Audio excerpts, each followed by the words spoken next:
bird traps. And the nice thing is with this trap is it doesn't kill the bird, so it's something good you can practice any time of the year, and if you catch anything you can just let it go with no harm to the animal. All right, let me grab my string.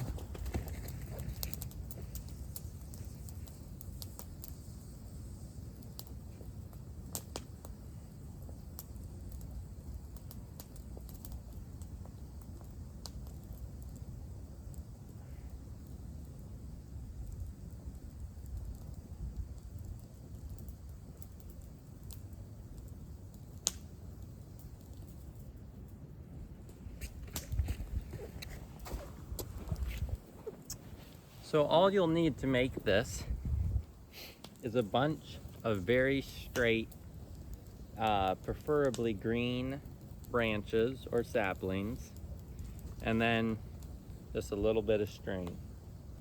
So the first thing I want to do is I want to get in here and get some of my larger saplings.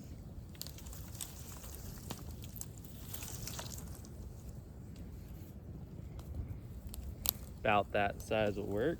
And then I'm going to cut it about 16 inches long. Now this trap you can build big enough to catch turkeys, grouse, ducks, but that would be a very large trap. This size that I'm making is more for songbird size, doves, starlings, robins, birds of that size. If I was wanting to catch sparrows, you would want to use a much smaller branch, like about that size, because if a bird can fit its head through it, a lot of times they can get through it. So when you're going for smaller birds like house sparrows or juncos or things like that, you want to use a very small branch. But this is all for more demonstrational purposes. So what I'm going to do, I'm going to tie a knot to this side of the branch, my stick.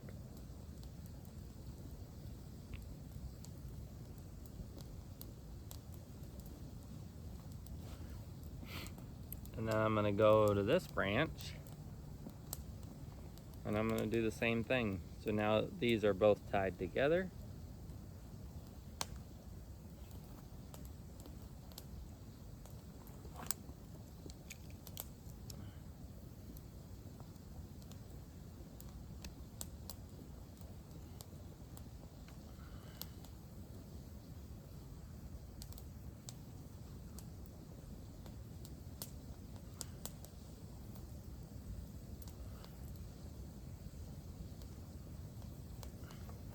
Just like that.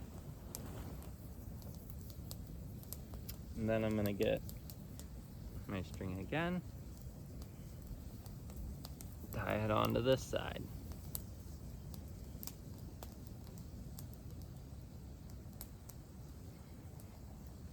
Now the best string for this, you could use paracord, it'd be a bit overkill, but if you pull out the inner strands of paracord, that would work the best for this, unless you're building a big one for turkey or goose.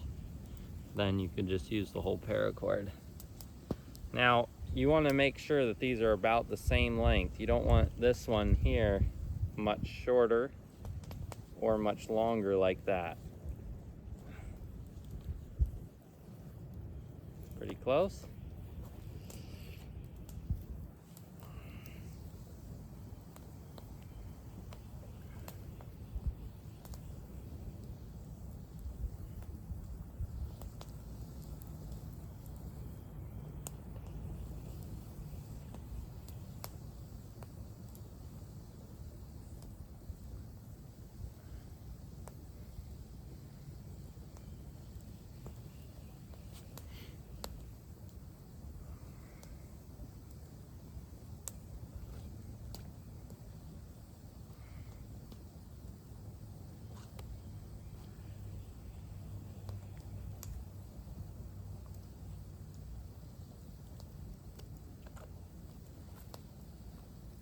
There we go.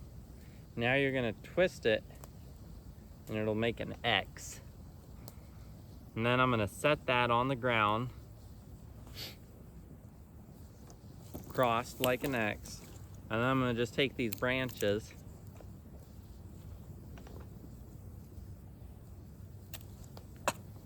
and you're gonna slide them underneath the X and pull them all the way to one side. And now I'm gonna go to the other side and put a branch on.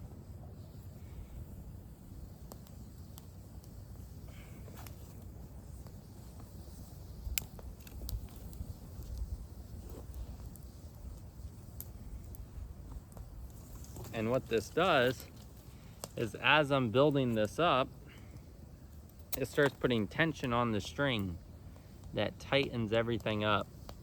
And it's kind of like making a basket.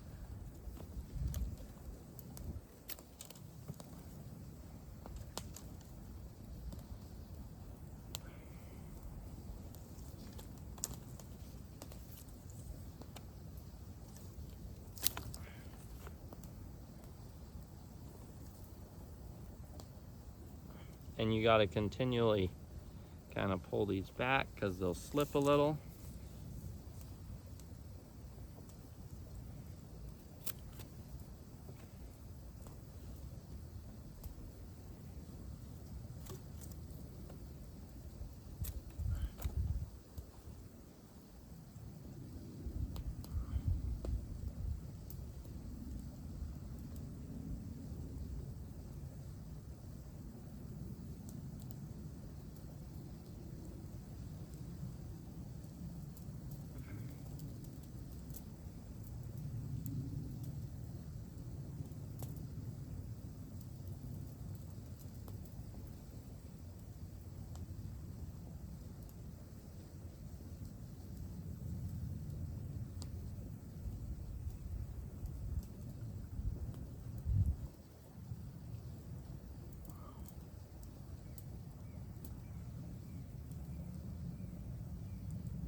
And just keep building up.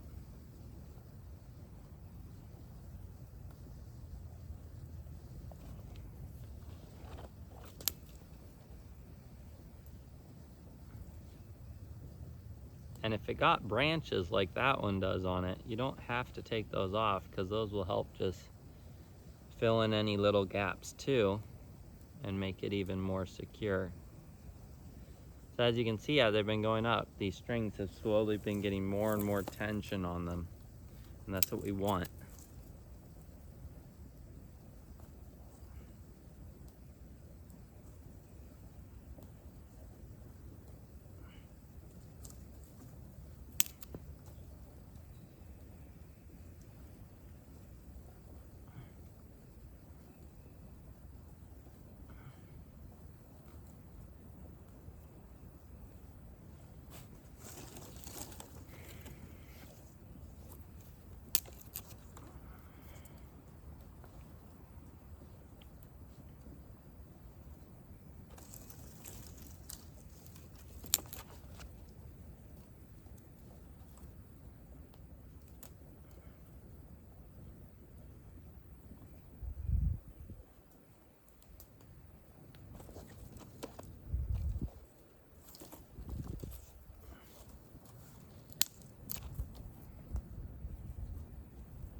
Just want to rotate my pot a little bit. so they're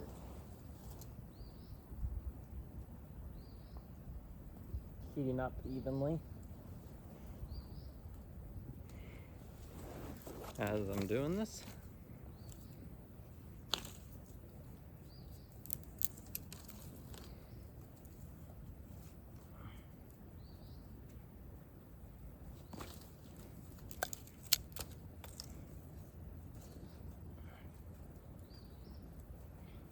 As we can see here, the tension is getting strong enough that it's all holding together now. It's still not quite tight enough, but it's getting there.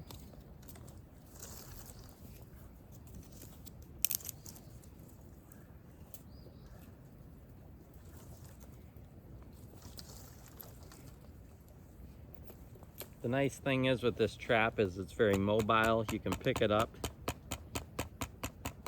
move it to a new area very easily. So if you aren't having luck in one area, it's not like a deadfall that's really heavy potentially to move around. And then also is it keeps your meat fresh or your game fresh until you go get it, because nothing really dies being caught in this trap.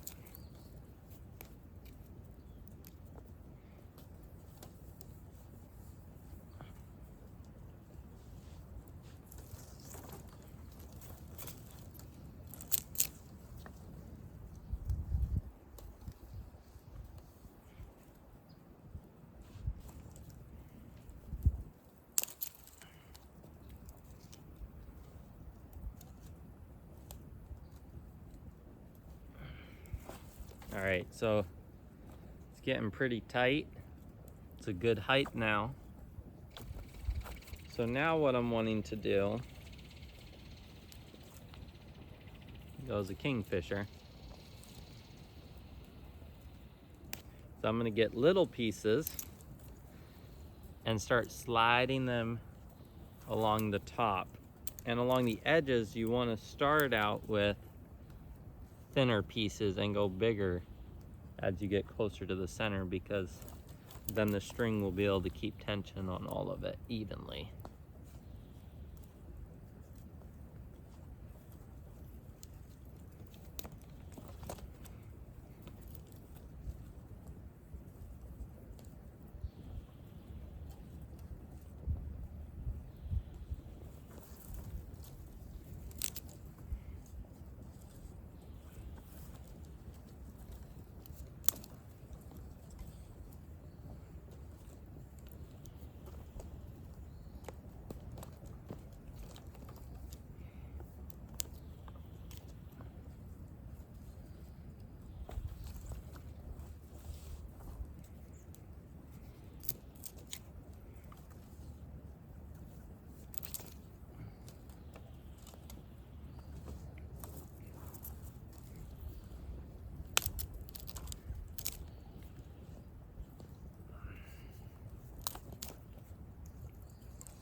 Getting a nice coal bed going here.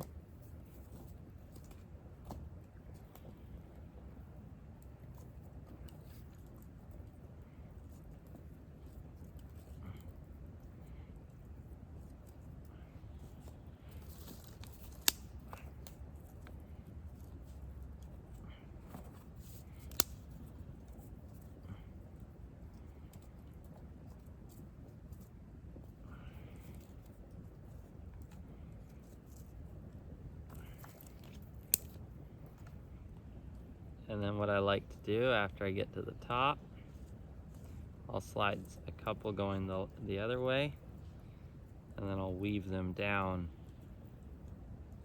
in between. This will just help things from sliding around a little bit better.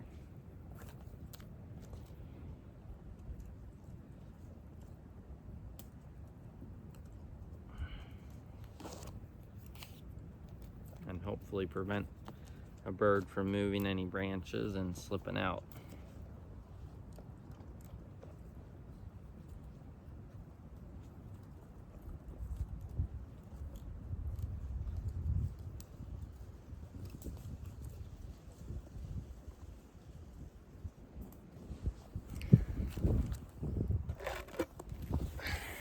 All right, there it is.